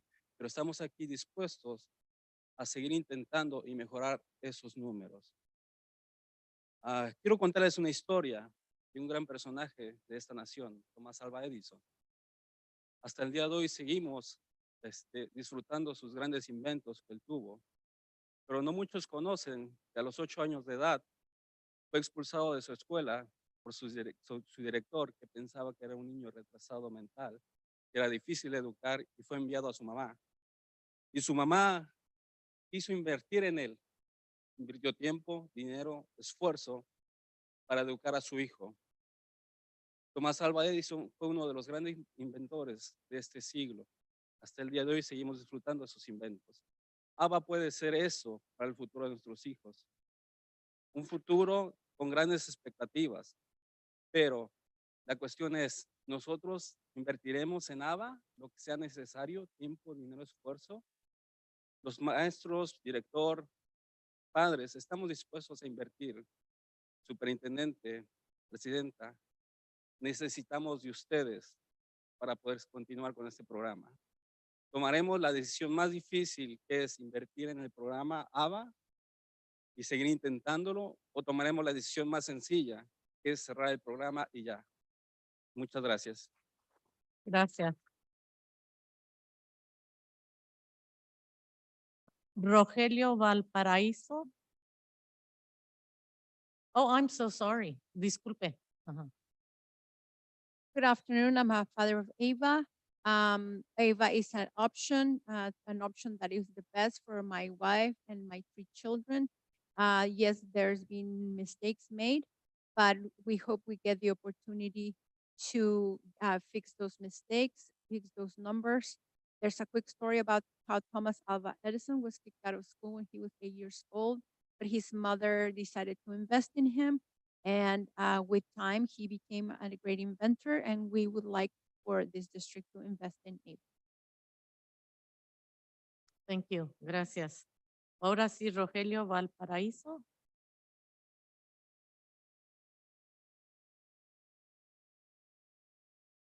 Buenas tardes. Sí, yo tengo 2 niños en ABA, uno de 6 años y otro de 12. Y mi niño, el más grande de 12, tiene problemas de aprendizaje. Y en estos 6 meses que he estado con ABA, ha mejorado mucho. Ya antes no sabía escribir, no leía. Ahora ya está leyendo, ya está escribiendo. Mi otro niño también de 6 años tiene problemas del habla. Y también ya ahorita ya también ya escribe, ya lee, ya está conversando más con tus compañeritos de la escuela, con la maestra. Y yo como padre, yo vengo a pedir eso también, que dejen un año más a ABA, porque es un programa bueno. Y yo he mirado como los programas que mencionaron anteriormente, como ABA no hay.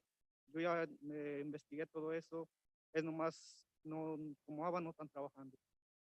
Y yo es lo que les pido, que dejen ABA un año más, porque a un año yo siento que es muy poco tiempo que le están dando para trabajar ellos. Y yo siento que ABA va a ser grande.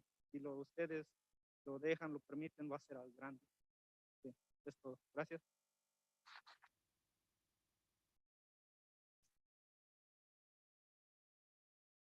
Good afternoon. I have 2 children in Ava. I have a child who's 6 years old and one that has 12, who's 12 years old. They have challenges learning, but my 12-year-old has improved. Now he reads and writes, and it's the same thing with the 6-year-old. Now he is learned a lot more. He reads now and he talks to his friends in school. And I'm asking that you please leave Ava one more year. Please invest in it. I think Ava is going to be great if you just let it stay for one more year. Thank you. Thank you. Okay, so seeing that there are no more comments, we'll end public comment at 7:09 and move on to item 3C, association comments. Alice South Teachers Association, please. Mr. Pastoriza.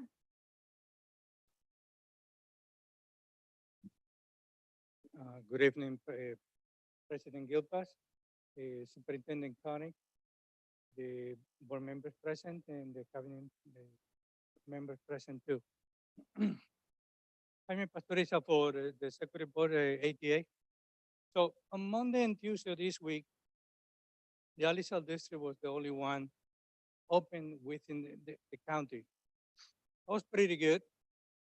Now, this was possible because of the majority of the ATA members show up to work. So I just want to say to those teachers, thank you for your dedication and for your hard work. But also, there's another group of teachers, and Executive Board also support the decision that had to stay behind. They stay behind because local authority pretty much asked them to stay off the roads and stay out of the way. As one of my neighbors, who is one of those police, another one is a respondent, told me, they really didn't want to deal with stranded vehicles, angry residents, on top of the problems created by evacuations, flooding, and power outages. So let's move on. Spring is around the corner. Thank you for listening, and have a great evening. Thank you. California School Employees Association, Chapter 577.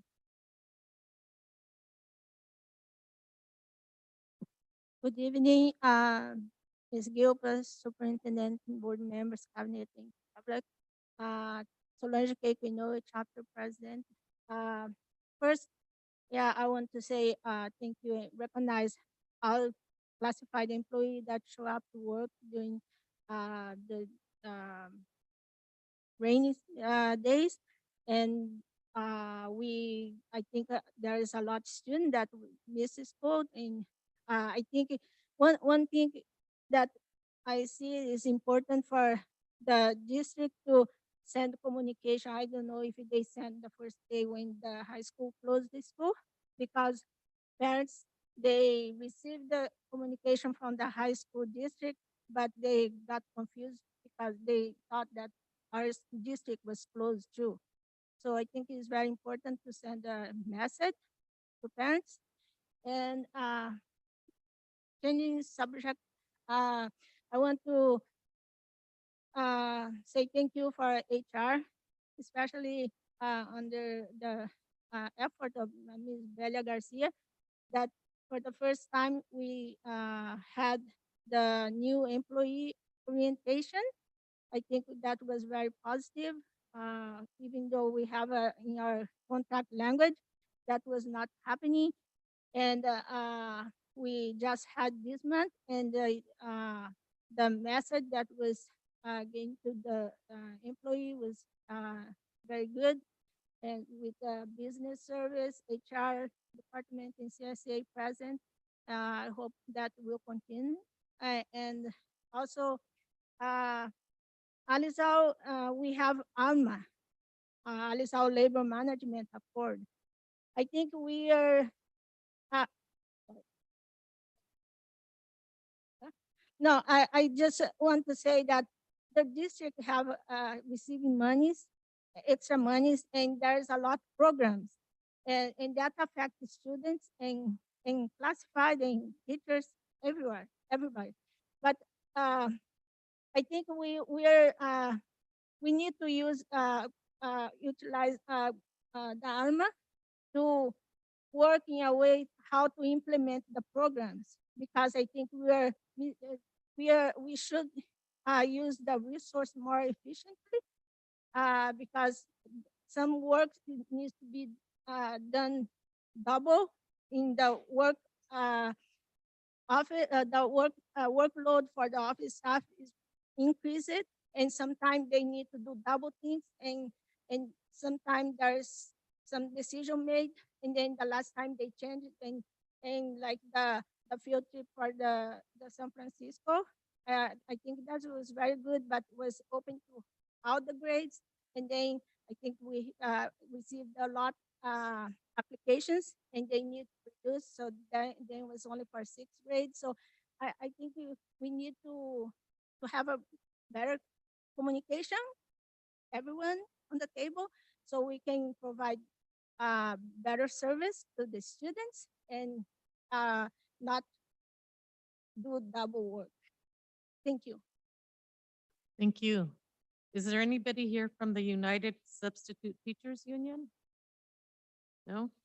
Okay, moving on to item number 4, board member and superintendent reports. Mr. Ocampo, is there something to report? Yes, just wanted to say that on March the 2nd, I attended the Read Across America Day at Loya Elementary, and just had the greatest morning that I've had in a long time. Just thoroughly enjoyed it. The event was well attended. We had a lot of our staff was there, and we had a lot of community members also came. In my case, and we had students that actually walked us to the classrooms. But in my case, I didn't really read anything. When I went into the classroom, Mr. Goulart, I had the privilege of attending Jeff Goulart's classroom, which is classroom 16. And I can tell you that Mr. Goulart is an excellent teacher. There's just no question about it. I mean, I could tell, the minute I walked in that room, the man had those students focused, all the kids were attention. He was animated. It was just great. I mean, you could feel that he was connecting with the students and the students were connecting with him.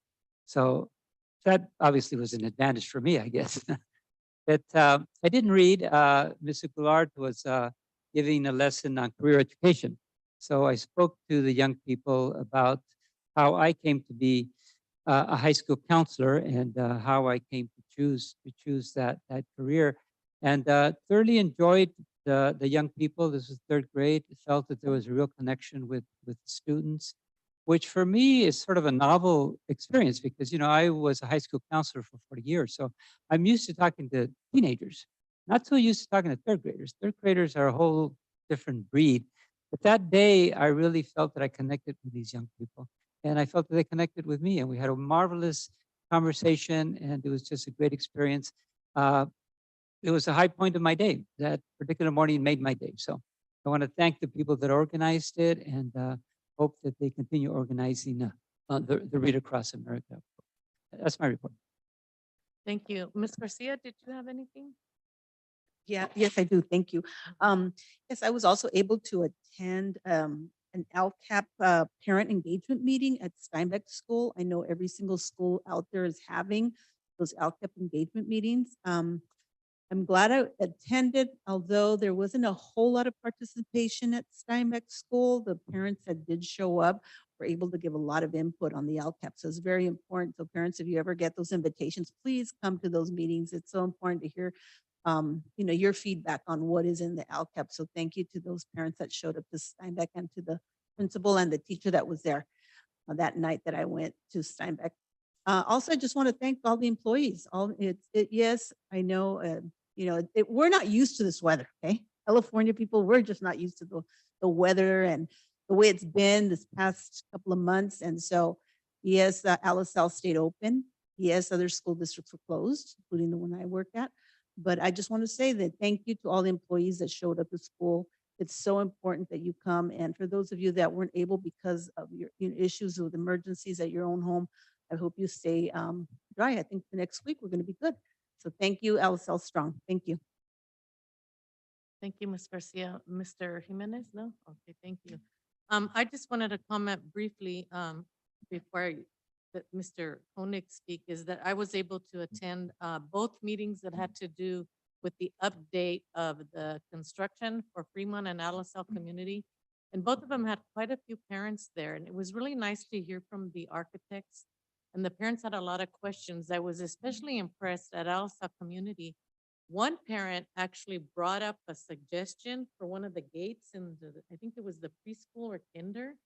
And the architect agreed with her and said that they would make sure that they installed that gate or put it in a different place to make it safer for the students. And I was very impressed because she gave input, and now she named the gate after her, I say, but she But she brought that up and they said yes, so I thought that was really amazing.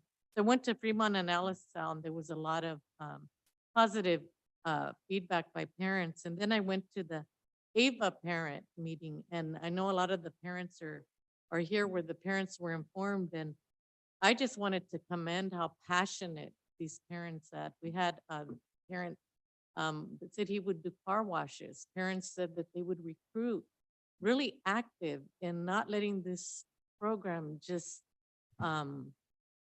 go away. And so I wanted to thank them for being there. Thank you to the superintendent.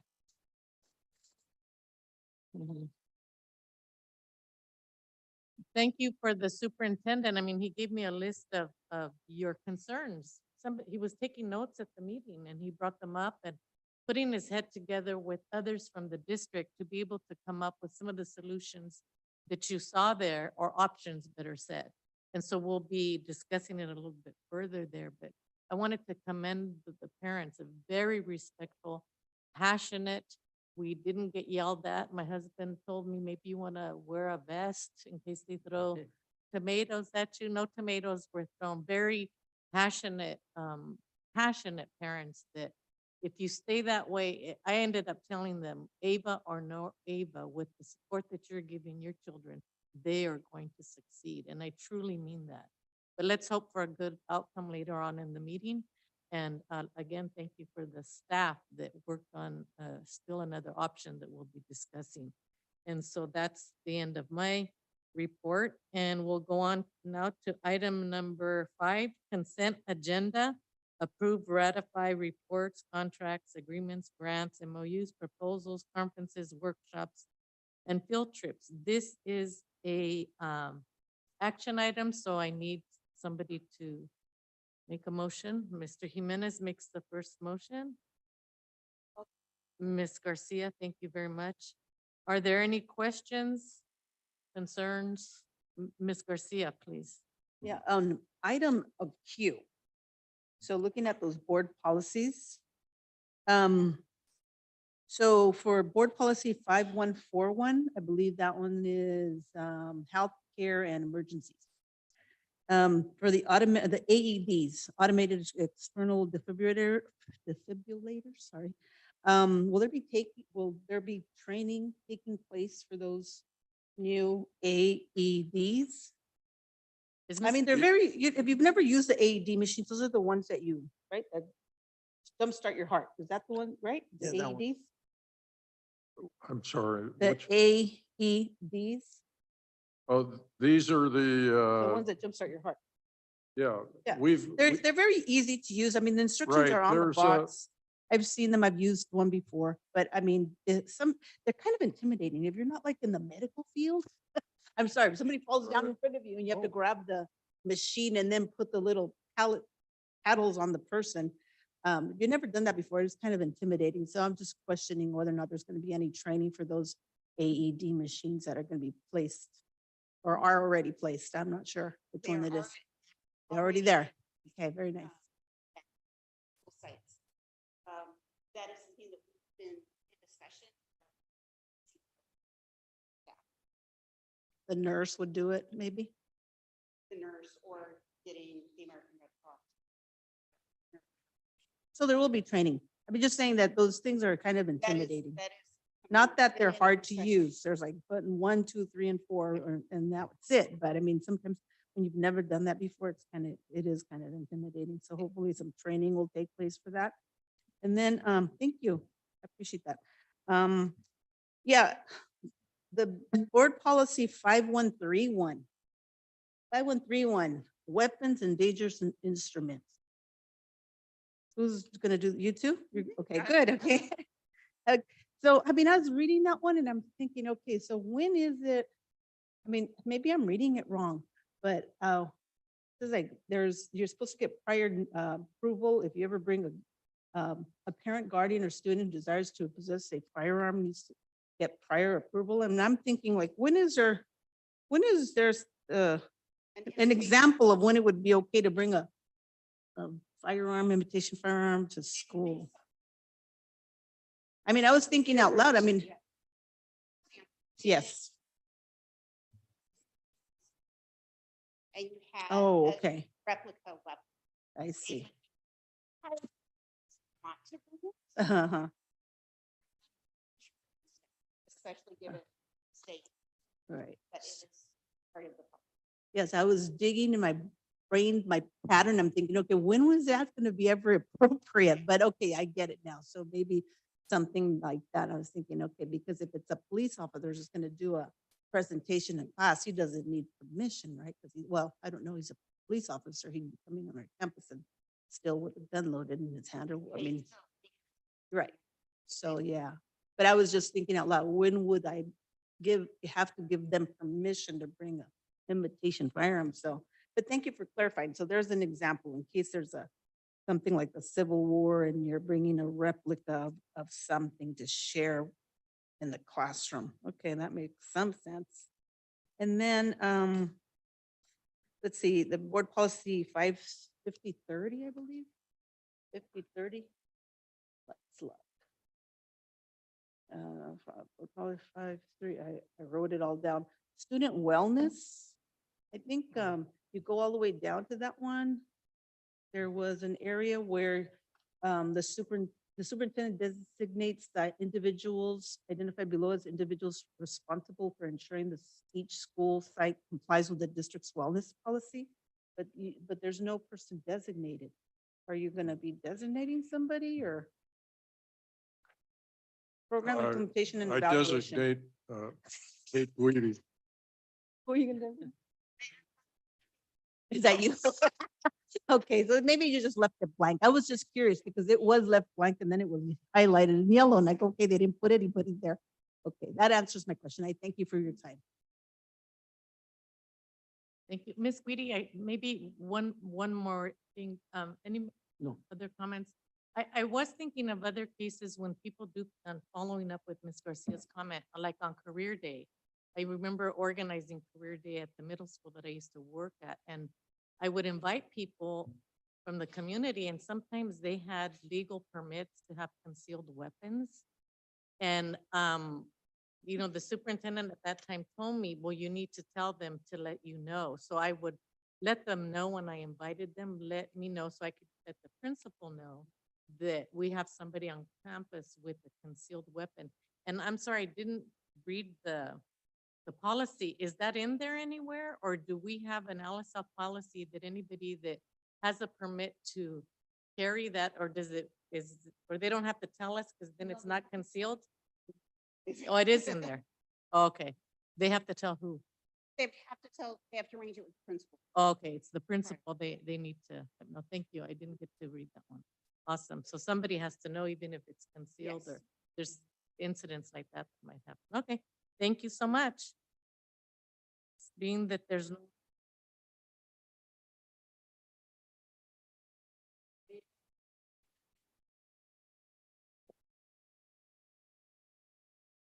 Aye.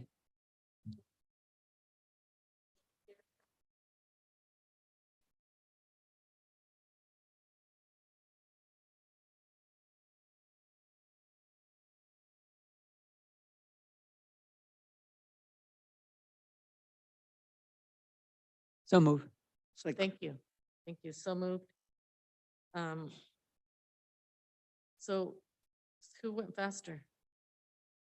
Was it you or Mr. Jimenez? No, Mr. Ocampo. Ocampo? And then first? Yeah. Okay, thank you. And then second? Okay, thank you. Thank you. I was preoccupied because I didn't have my microphone on. Thank you, Miss Claudia.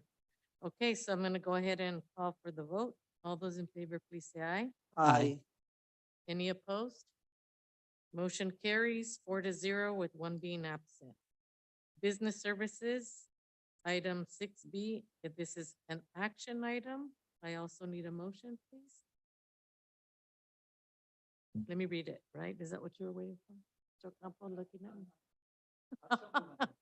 I'll read it. Let me read it. You don't out. have to read it. Resolution 22-19, budgetary increases and transfers at second interim for fiscal year 2022 to 2023. Now, may I please have a motion? Sure, yeah. Ms. Garcia, thank you so much. May I have a second, please? I'll second. Mr. Ocampo. Are there any questions, comments, concerns from the board? No, being that there's none, I'll go ahead and call for the vote. All those in favor, please say aye. Aye. Aye. Any opposed? Motion carries on a vote of 4-0 with one being absent. Business Services, 6C, action item, resolution 2223-20, local reserve cap. This is an action item. May I get a motion, please? Mr. Jimenez. I'll second. Mr. Ocampo seconds that motion. Is there any discussion, comments, questions, concerns? Nope. I'll call for the vote. All those in favor, please say aye. Aye. Any opposed? Motion carries 4-0 with one being absent. We'll go on to Educational Services, this 7A action. Discussion and possible action regarding changes in the Virtual Academy AVA kindergartens through sixth grade program for the 23-24 school year. This is an action item, so we will have to word our motion because it's not here. So we, correct, we have the options there. Keep Mhm. it, keep it the way it is, eliminate it for option 2, AVA 2.0. Does the board want to hear the options again, a review of the options again, or is somebody ready to make a motion? I'm ready to make a motion. Right? Mr. Ocampo, Yeah, I'd like to make a motion to adopt AVA 2.0, adopt a modified version of AVA. Mr. Ocampo, I would like to second that. Any questions, comments, or concerns? This is discussion or? It's time to, Okay. yes, Mr. Ocampo. Yeah, I just, I appreciate all the parents showing up, because I know we're all busy and you should all be cooking dinner, but, but I appreciate the fact that you're all here and that you came and your passion for the program. I mean, I wish I could vote to leave AVA as it is, but it's just not financially feasible as far as I can tell. So the only option that I see open is to continue AVA in a modified version. With my understanding, it will have a teacher for grades 1 and 2, 1 for 3 and 4, and 1 for 5 and 6. I think that's what I understood.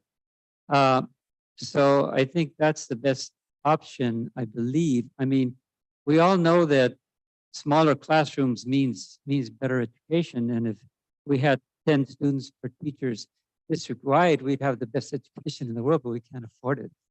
It's just not economically feasible. I would ask the parents, and I'll say it in Spanish and I'll say it in English. Me gustaría pedirle a los padres, porque como ustedes se dieron cuenta, tenemos, how do you say absenteeism? Tenemos una ausencia crónica en AVA del 44%, ¿verdad? So, sí, les quiero pedir a ustedes, los padres, que nos ayuden con ese problema, ¿verdad? Aseguren que sus hijos estén presentes, porque cada vez que un muchacho no se presenta, pues es dinero que no entra. Y una absenteeism, ¿cómo?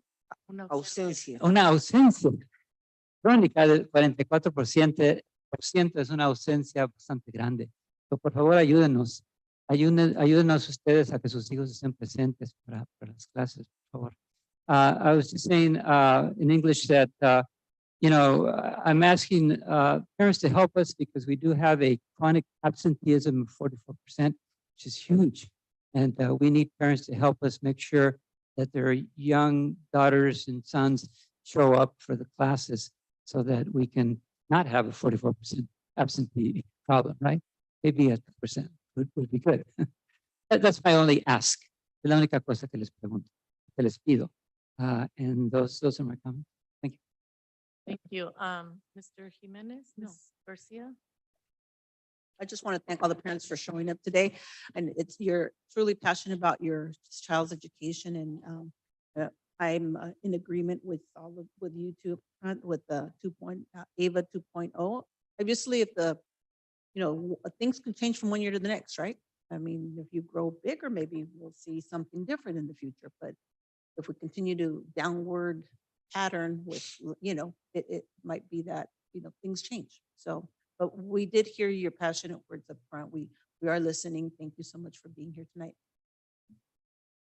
I agree with Ms. Garcia, and it might be sad for some people that it can't stay that way, but it's just impossible. We can't do that, but it's not gone. So the students, because we listened to you, the superintendent, the cabinet, listened to the parents because you fought to keep AVA for your children. The teachers did. Mr. Frenzel in his own way, I'm sure did. I know Josh did. And that's how I got a little bit more involved than I usually do. I asked him, how are you at one of the board meetings? He goes, well, I'm not doing well.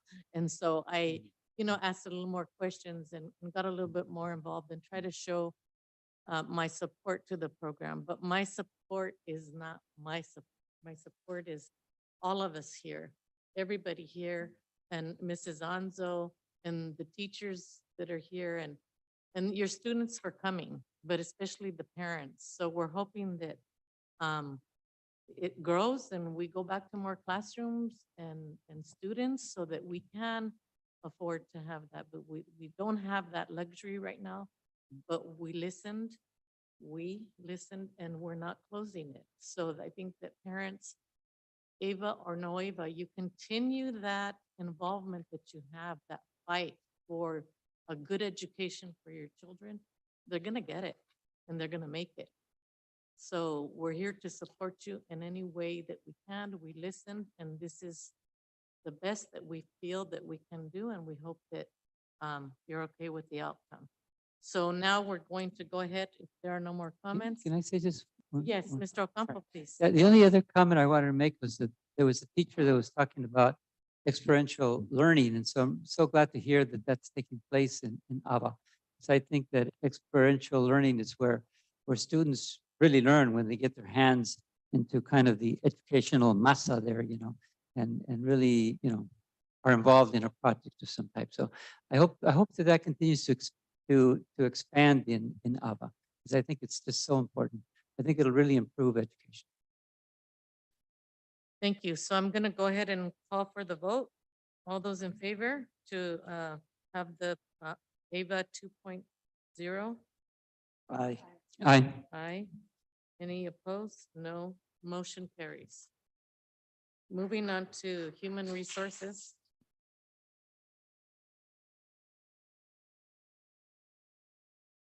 Human resources, item A, this is an action item, revised job description, food services 1. I need a motion, please. First, Mr. Jimenez, second. I second. Mr. Ocampo, any questions, concerns, comments? All those in favor? Aye. Motion carries 4-0. Nobody opposed it, with 1 being absent. Revised job description. E is an action item, information specialist. I need a motion. Ms. Garcia, please. Thank Second. you. And then Mr. Jimenez, the second. Any questions, comments? Okay. All those in favor, please say aye. Aye. aye. Any opposed? Motion carries with 1 being absent. Item number C is also an action item, memorandum of understanding between LaSalle Union School District and the California School Employees Association, Chapter 577. Ms. Garcia makes the first motion. May I please get a second? Second. Mr. Jimenez? Comments, questions, concerns? All those in favor? Aye. Aye. Motion carries 4-0 with 1 being absent. Going on to D, action variable term waivers for the 2022-23 school year. Motion, first motion So move. by Mr. Ocampo. Ms. Garcia, thank you. Second, questions, concerns? All those in favor? Aye. Opposed, none. Motion carries 4-0. E, action, request for new positions, manager of LSR Resource Centers, 3 full-time employees. I need a motion, please. First. Mr. Jimenez, Second. Mr. Ocampo seconds that motion. Questions, concerns? May I please get a vote? All those in favor? Aye. Opposed, none. Motion carries 4-0. So our last one is administrative services. This is an action item, discussion and possible action regarding scheduling board review update of the Al-Azhar Union School District Board goals and protocols and superintendent goals. And this has to do with the self-evaluation of the board members. So at this point, we do that and Mr. Koenig is gonna look into having maybe CSBA guide us through that process. So at this time, I think what we need from the board is to pick a date and to find out, do you want to do it in conjunction with the meeting, which would make the meeting very long? Would you like a Saturday morning? It's at the pleasure of the board, so I open it. Well, before we discuss it, I need a motion. I'll make a motion. Ms. Garcia, Second. Jimenez. So I went ahead of myself, so I don't have anything to say at this point. Mr. Koenig, sorry about that. Go ahead.